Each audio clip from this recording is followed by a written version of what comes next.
40ನೇ ಅಧ್ಯಾಯ ಶ್ರೀ ಸಾಯಿ ಸಚ್ಚರಿತೆ. ಬಾಬಾ ಸನ್ಯಾಸಿ ರೂಪದಲ್ಲಿ ಉದ್ಯಾಪನ ಸಮಾರಂಭದಲ್ಲಿ ಹಾಜರಿದ್ದು ತಮ್ಮ ಫೋಟೋದ ರೂಪದಲ್ಲಿ ಮಾಡಪಂತರ ಮನೆಗೆ ಬಂದದ್ದು. ಬಾಬಾ ಅವರು ತಮ್ಮ ಭಕ್ತರಾದ ಬಾಲಾಸಾಹೇಬ ದೇವ ಅವರ ತಾಯಿಯ ಉದ್ಯಾಪನಾ ಸಮಾರಂಭಕ್ಕೆ ಹೇಗೆ ಹೋಗಿದ್ದರು ಮತ್ತು ಬಾಂದ್ರಾದಲ್ಲಿ ಹೇಮಡಪಂತರ ಮನೆಗೆ ಹೋಳಿ ಹುಣ್ಣಿಮೆಯ ಔತಣಕ್ಕೆ ಹೇಗೆ ಬಂದರು ಎಂಬುದನ್ನು ಈ ಅಧ್ಯಾಯದಲ್ಲಿ ವಿವರಿಸಿದೆ. ಯಾರು ಲೌಕಿಕ ಮತ್ತು ಪಾರಮಾರ್ಥಿಕ ಉಪದೇಶಗಳನ್ನು ಕೊಡುತ್ತಾ ಭಕ್ತರು ತಮ್ಮ ಜೀವನದ ಗುರಿಯನ್ನು ಮುಟ್ಟುವಂತೆ ಮಾಡಿದರೋ, ಯಾರು ತಮ್ಮ ಅಭಯ ಹಸ್ತವನ್ನು ಭಕ್ತರ ಮಸ್ತಕದ ಮೇಲಿಟ್ಟು ತಮ್ಮ ಶಕ್ತಿಯನ್ನು ವರ್ಗಾಯಿಸಿ ಪಡೆಯಲು ಅಸಾಧ್ಯವಾದ ವಸ್ತುಗಳನ್ನು ಅವರು ಪಡೆಯುವಂತೆ ಮಾಡುತ್ತಿದ್ದರೋ, ಯಾರು ತಮ್ಮ ಭಕ್ತರನ್ನು ಆಲಿಂಗಿಸಿಕೊಂಡು ಭಕ್ತರು ತಾವೇ ಭಕ್ತರು ಎಂಬ ಏಕೀಭಾವದಿಂದಿದ್ದರೋ ಅಂತಹ ಶ್ರೀ ಸಾಯಿಬಾಬಾ ಅವರೇ ಧನ್ಯರು. ಉದ್ಯಾಪನಾ ಸಮಾರಂಭ. ಶ್ರೀ ಬಿ. ವಿ. ದೇವ ಅವರು ಠಾಣಾ ಜಿಲ್ಲೆಯ ಡಹಾಣುವಿನಲ್ಲಿ ಮಾಮಲೆದಾರರಾಗಿದ್ದರು. ಅವರ ತಾಯಿಯು 25-30 ಅರಿಕೆಗಳನ್ನು ಮಾಡಿಕೊಂಡಿದ್ದು, ಆ ಸಂಬಂಧವಾಗಿ ಉದ್ಯಾಪನಾ ಸಮಾರಂಭ ಆಚರಿಸಬೇಕಿತ್ತು. 100-200 ಜನ ಬ್ರಾಹ್ಮಣರ ಸಂತರ್ಪಣೆಯೇ ಈ ಸಮಾರಂಭ. ಶ್ರೀದೇವ ಅವರು ಒಂದು ದಿನ ನಿಶ್ಚಯಿಸಿ ಸಾಯಿಬಾಬಾ ಅವರ ಈ ಸಮಾರಂಭಕ್ಕೆ ಬರದಿದ್ದರೆ ಸಮಾರಂಭವು ಶೋಭಿಸುವುದಿಲ್ಲವೆಂದು ಅವರನ್ನು ಸಹ ಊಟಕ್ಕೆ ಕರೆದುಕೊಂಡು ಬರುವಂತೆ ಶಿರ್ಡಿಯಲ್ಲಿಯ ಬಾಪು ಸಾಹೇಬರಿಗೆ ಪತ್ರ ಬರೆದರು. ಬಾಬಾ ಅವರು ಆಮಂತ್ರಣ ನೋಡಿ, ನನ್ನನ್ನು ಸ್ಮರಿಸುವವರ ಬಳಿ ನಾನು ಸದಾ ಇರುತ್ತೇನೆ. ನನಗೆ ವಾಹನ ಸೌಕರ್ಯದ ಅಗತ್ಯವಿಲ್ಲ. ನನ್ನನ್ನು ಪ್ರೀತಿಯಿಂದ ಆಹ್ವಾನಿಸಿದವರ ಹತ್ತಿರ ನಾನು ಶೀಘ್ರವಾಗಿ ಓಡುತ್ತೇನೆ. ನಾನು, ನೀನು ಮತ್ತು ಇನ್ನೊಬ್ಬನು ಜೊತೆಗೂಡಿ ಬರುತ್ತೇವೆಂದು ಉತ್ತರ ಬರೆದು ಹಾಕು ಎಂದರು. ಶ್ರೀ ಜೋಗ ಅವರು ಅದರಂತೆ ದೇವ ಅವರಿಗೆ ಉತ್ತರಿಸಿದರು. ಇದನ್ನು ನೋಡಿ ದೇವ ಅವರು ಆನಂದಭರಿತರಾದರು. ಆದರೆ ಬಾಬಾ ರಹತ ರೂಹಿ ನಿಮಂಗಾವದಿಂದ ಆಚೆಗೆ ಎಲ್ಲಿಗೂ ಹೋಗಿರಲಿಲ್ಲ. ಆದರೂ ಸಿದ್ಧಪುರುಷರಾದ ಬಾಬಾ ಅವರಿಗೆ ಯಾವುದೂ ಅಸಾಧ್ಯವಿಲ್ಲ. ಯಾವ ರೂಪದಲ್ಲಿಯಾದರೂ ಬಂದು ತಮ್ಮ ಅಭಿಷ್ಟವನ್ನು ನೆರವೇರಿಸುತ್ತಾರೆಂದು ಶ್ರೀದೇವ ದೃಢ ಮನಸ್ಸಿನಿಂದಿದ್ದರು. ಇದಕ್ಕೆ ಕೆಲವು ದಿನಗಳ ಹಿಂದೆ ಗೋಸಂರಕ್ಷಣಾ ಕಾರ್ಯಕರ್ತನೆಂದು ಹೇಳಿಕೊಂಡು ಒಬ್ಬ ಸನ್ಯಾಸಿಯು ಡಹಾಣುವಿನ ರೈಲ್ವೆ ಸ್ಟೇಷನ್ ಮಾಸ್ತರರ ಬಳಿ ಚಂದಾ ಎತ್ತಲು ಬಂದಿದ್ದನು.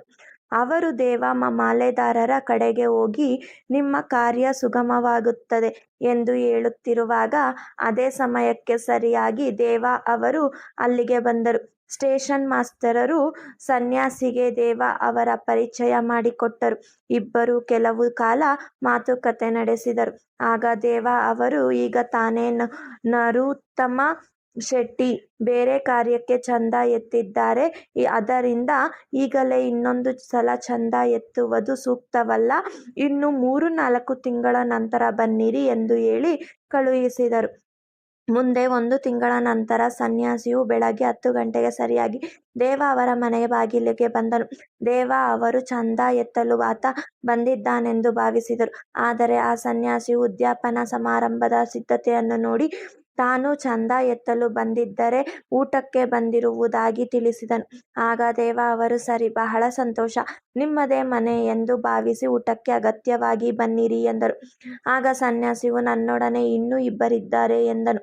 ಆಗ ದೇವ ಅವರು, ಅವರನ್ನು ಸಂಗಡ ಕರೆದುಕೊಂಡು ಬನ್ನಿರಿ ಎಂದರು. ನಂತರ ಭೋಜನ ಇನ್ನೂ 2 ಗಂಟೆ ಕಾಲ ಇದ್ದುದರಿಂದ ಆ ವೇಳೆಗೆ ಹೇಳಿ ಕಳುಹಿಸಲೇ ಎಂದು ದೇವ ಕೇಳಲು ಸನ್ಯಾಸಿಯು ತಾನೇ ನಿಯಮಿತ ಕಾಲಕ್ಕೆ ಬರುತ್ತೇನೆಂದು ತಿಳಿಸಿದನು. ದೇವ ಅವರು ಸರಿಯಾಗಿ 12 ಗಂಟೆಗೆ ಬನ್ನಿರಿ ಎಂದರು. ಆ ಪ್ರಕಾರ 12 ಗಂಟೆಗೆ ಸರಿಯಾಗಿ ಮೂವರು ಬಂದು ಊಟ ಮುಗಿಸಿ ಹೊರಟು ಹೋದರು. ಸಮಾರಂಭ ಮುಕ್ತಾಯವಾದ ನಂತರ ದೇವ ಅವರು ಸಾಯಿಬಾಬಾ ತಮ್ಮ ಮಾತಿನಂತೆ ನಡೆದುಕೊಳ್ಳಲಿಲ್ಲವೆಂದು ಖೇದದಿಂದ ಶ್ರೀ ಜೋಗ ಅವರಿಗೆ ಪತ್ರ ಬರೆದರು. ಜೋಗ ಅವರು ಬಾಬಾ ಅವರ ಹತ್ತಿರ ಹೋಗಿ ಆ ಪತ್ರವನ್ನು ಅವರ ಮುಂದಿಟ್ಟರು. ಅದನ್ನು ಒಡೆದು ನೋಡುವ ಮೊದಲೇ ಬಾಬಾ ಅವರು, ಏನು, ನಾನು ಹೋಗಲು ಮಾತು ಕೊಟ್ಟು ಮೋಸಗೊಳಿಸಿದ್ದೇನೆಯೇ? ನಾನು ಇಬ್ಬರ ಸಂಗಡ ಹೋಗಿ ಭೋಜನದಲ್ಲಿ ಭಾಗವಹಿಸಿ ಸಂತೃಪ್ತಿಯಿಂದ ಹಿಂದಿರುಗಿದ್ದೇನೆ. ಅವನು ನನ್ನನ್ನು ಗುರುತಿಸಿಲ್ಲ. ಹಾಗಿದ್ದರೆ ನನ್ನನ್ನು ಆಮಂತ್ರಿಸಿದ್ದಾದರೂ ಏಕೆ? ಆ ಸನ್ಯಾಸಿಯು ಚಂದ ಎತ್ತಲು ಬಂದಿದ್ದಾನೆಂದು ಆತನು ಭಾವಿಸಿದ್ದಾಗ ನಾನು ಊಟಕ್ಕೆ ಬರುವೆನೆಂದು ತಿಳಿಸಿ ಅವನ ಅನುಮಾನವನ್ನು ಪರಿಹಾರ ಮಾಡಲಿಲ್ಲವೇ? ನಂತರ ನಾವು ಮೂವರು ಊಟ ಮಾಡಿ ಬರಲಿಲ್ಲವೇ? ನಾನು ಮಾತಿನಂತೆ ನಡೆಯಲು ಸರ್ವಸ್ವವನ್ನು ತ್ಯಾಗ ಮಾಡಬಲ್ಲೆ. ನಾನೆಂದು ಆಡಿದ ಮಾತಿಗೆ ತಪ್ಪಲಾರೆ ಎಂದು ಹೇಳಿದರು. ಈ ಉತ್ತರವನ್ನು ಕೇಳಿದ ಜೋಗ ಆನಂದಭರಿತರಾಗಿ ಮರುಟಪಾಲಿಗೆ ದೇವ ಅವರಿಗೆ ಉತ್ತರ ಬರೆದರು. ಅದನ್ನು ಓದಿ ದೇವ ಅವರಿಗೆ ಅತ್ಯಾನಂದವಾಯಿತು. ನೇತ್ರಗಳಿಂದ ಆನಂದ ಬಾಷ್ಪಗಳು ಹರಿದವು. ವೃದ್ಧ ಬಾಬಾ ಅವರನ್ನು ನಿಂದಿಸಿದ್ದಕ್ಕಾಗಿ ವ್ಯಥೆಪಟ್ಟುಕೊಂಡರು. ನಡೆದ ಘಟನೆಯನ್ನು ನೆನೆಸಿಕೊಂಡು ಅಚ್ಚರಿಗೊಂಡರು. ಹೇಮಾಡ ಪಂತರ ಹೋಳಿ ಔತಣ. ಈ ಬಾಬಾ ಅವರು ತಮ್ಮ ಫೋಟೋ ರೂಪದಲ್ಲಿ ತಮ್ಮ ಭಕ್ತನೊಬ್ಬನ ಅಭಿಷ್ಟವನ್ನು ಹೇಗೆ ನೆರವೇರಿಸಿದರು ಎಂಬುದನ್ನು ನೋಡೋಣ. ಅಂದು 1917ರ ಪೂರ್ಣಿಮೆ. ಬೆಳಗಿನ ಜಾವದ ಸಮಯದಲ್ಲಿ ಹೇಮಾಡ ಪಂತರಿಗೆ ಈ ರೀತಿ ಕನಸು ಬಂದಿತು. ಬಾಬಾ ಅವರು ಸನ್ಯಾಸಿ ರೂಪದಲ್ಲಿ ಅವರ ಕನಸಿನಲ್ಲಿ ಕಾಣಿಸಿಕೊಂಡು ಅವರನ್ನು ಎಚ್ಚರಿಸಿ ನಿನ್ನಲ್ಲಿಗೆ ಊಟಕ್ಕೆ ಬರುತ್ತೇನೆಂದು ತಿಳಿಸಿದರು. ನಂತರ ಬೆಳಗಾಗಿ ಎಚ್ಚರದಾಗ ಸಾಯಿಬಾಬಾ ಅವರಾಗಲಿ ಸನ್ಯಾಸಿಯಾಗಲಿ ಕಾಣಲಿಲ್ಲ. ನಂತರ ಕನಸನ್ನು ಜ್ಞಾಪಿಸಿಕೊಂಡರು. ಸನ್ಯಾಸಿಯು ಹೇಳಿದ ಪ್ರತಿ ಶಬ್ದವೂ ಸ್ಮೃತಿಪಥಕ್ಕೆ ಬಂದವು. ಅವರು 7 ವರ್ಷಗಳಿಂದ ಬಾಬಾ ಅವರ ಸಂಪರ್ಕ ಪಡೆದರು ಮತ್ತು ಸದಾ ಬಾಬಾ ಅವರನ್ನು ಧ್ಯಾನಿಸುತ್ತಿದ್ದರೂ ಸಹ ಬಾಬಾ ಅವರು ತಮ್ಮ ಮನೆಗೆ ಊಟಕ್ಕೆ ಬರಬಹುದೆಂದು ತಿಳಿದಿರಲಿಲ್ಲ. ಕೂಡಲೇ ತಮ್ಮ ಹೆಂಡತಿಗೆ ಈ ದಿನ ಹೋಳಿ ಹಬ್ಬವಾದುದರಿಂದ ಒಬ್ಬ ಸನ್ಯಾಸಿ ಅತಿಥಿಯಾಗಿ ಊಟಕ್ಕೆ ಬರುವರೆಂದು ಹೆಚ್ಚು ಅಡಿಗೆ ಮಾಡಲು ಹೇಳಿದರು. ಆಗ ಅವಳು ಯಾರು, ಎಲ್ಲಿಂದ ಬರುತ್ತಾರೆ ಎಂದು ಕೇಳಲು ತಮ್ಮ ಕನಸನ್ನು ಹೇಮಾಡ ಪಂತ ಅವಳಿಗೆ ವಿವರಿಸಿದರು. ಅವಳು ಅನುಮಾನದಿಂದ ಬಾಬಾ ಅವರು ಶಿರ್ಡಿಯ ರುಚಿಕರವಾದ ಊಟವನ್ನು ಬಿಟ್ಟು ನಮ್ಮ ಮನೆಯ ಸಾದಾ ಊಟಕ್ಕೆ ಎಂದಾದರೂ ಬರುತ್ತಾರೆಯೇ ಎಂದು ಕೇಳಿದಳು. ಆಗ ಹೇಮಾಡ ಪಂತರು ಬಾಬಾ ಅವರೇ ಸ್ವತಃ ಬರದಿದ್ದರೂ ಯಾರಾದರೂ ಒಬ್ಬ ಅತಿಥಿ ರೂಪದಲ್ಲಿ ಬರಬಹುದೆಂದು ಹೆಚ್ಚಿಗೆ ಅಡುಗೆ ಮಾಡುವುದರಿಂದ ನಷ್ಟವೇನೂ ಇಲ್ಲ ಎಂದರು. ಮಧ್ಯಾಹ್ನದ ಹೊತ್ತಿಗೆ ಅಡಿಗೆ ತಯಾರಾಗಿತ್ತು. ದೇವರ ಪೂಜೆ ನೆರವೇರಿಸಿ 2 ಸಾಲು ಎಲೆ ಹಾಕಿದರು. ಮನೆಯವರೆಲ್ಲ ತಮ್ಮ ತಮ್ಮ ಮಣೆಗಳ ಮೇಲೆ ಕುಳಿತರು. ಆಹಾರ ಬಡಿಸಿದರು. ಎಲ್ಲರೂ ಅತಿಥಿಯ ಬರವನ್ನೇ ಕಾಯುತ್ತಿದ್ದರು. ಮಧ್ಯಾಹ್ನ ಮೀರುತ್ತಿತ್ತು. ಅತಿಥಿಯ ಸುಳಿವೇ ಇರಲಿಲ್ಲ. ನಂತರ ಬಾಗಿಲು ಹಾಕಿ ತುಪ್ಪ ಬಡಿಸಿದರು.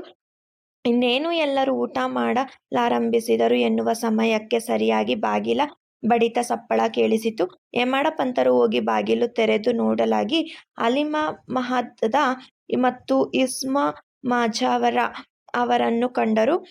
ಮನೆಯವರೆಲ್ಲ ಊಟಕ್ಕೆ ಕುಳಿತಿರುವುದನ್ನು ನೋಡಿ ತೊಂದರೆ ಕೊಟ್ಟಿದ್ದಕ್ಕಾಗಿ ಅವರು ಕ್ಷಮೆ ಬೇಡಿ ಊಟ ಮಾಡಲು ನಿಮಗೆ ಎಲ್ಲರೂ ಕಾಯುತ್ತಿದ್ದಾರೆ, ಇದನ್ನು ತೆಗೆದುಕೊಳ್ಳಿ ಎಂದು ಹಳೆ ಕಾಗದದಲ್ಲಿ ಸುತ್ತಿದ್ದ ಫೋಟೋವೊಂದನ್ನು ಹೇಮಾಡ ಪಂತರ ಕೈಗಿತ್ತು. ನಂತರ ವಿವರವಾಗಿ ತಿಳಿಸುವೆವು, ಊಟ ಮುಗಿಸಿ ಬನ್ನಿ ಎಂದು ಹೇಳಿ ಹೋದರು. ಹೇಮಾಡ ಪಂತರು ಅದನ್ನು ಬಿಚ್ಚಿ ನೋಡಲಾಗಿ ಶ್ರೀ ಸಾಯಿಬಾಬಾ ಅವರ ಸುಂದರ ಫೋಟೋ ಕಂಡು ಆನಂದಭರಿತರಾದರು. ನಂತರ ಆ ಫೋಟೋ ಕಣ್ಣುಗಳಿಗೆ ಒತ್ತಿಕೊಂಡು ಭೋಜನಗೃಹಕ್ಕೆ ಬಂದು ಅತಿಥಿಗಾಗಿ ಕಾದಿರಿಸಿದ್ದ ಸ್ಥಳದಲ್ಲಿ ಅದನ್ನಿಟ್ಟು ನೈವೇದ್ಯ ಅರ್ಪಿಸಿ ಎಲ್ಲರೂ ಊಟ ಮಾಡಲಾರಂಭಿಸಿದರು. ಕನಸಿನಲ್ಲಿ ಹೇಳಿದಂತೆ ಸ್ವತಃ ಬಾಬಾ ಅವರೇ ತಮ್ಮ ಮನೆಗೆ ಊಟಕ್ಕೆ ಬಂದಿರುವುದೆಂದು ಭಾವಿಸಿ ಎಲ್ಲರೂ ಅನನ್ಯವಾಗಿ ಫೋಟೋಕ್ಕೆ ವಂದಿಸಿದರು. ಅಲ್ಲಿ ಮಹಮ್ಮದ ಅವರಿಗೆ ಈ ಫೋಟೋ ಹೇಗೆ ದೊರಕಿತು, ಹೇಮಾಡ ಪಂತರಿಗೆ ಏಕೆ ಅದನ್ನು ಕೊಟ್ಟರು ಎಂಬುದನ್ನು ಮುಂದಿನ ಅಧ್ಯಾಯದಲ್ಲಿ ವಿವರಿಸುತ್ತೇನೆ. ಶ್ರೀ ಸಾಯಿ ಪ್ರಣಾಮ. ಅಧ್ಯಾಯ 40 ಸಂಪೂರ್ಣವಾಯಿತು.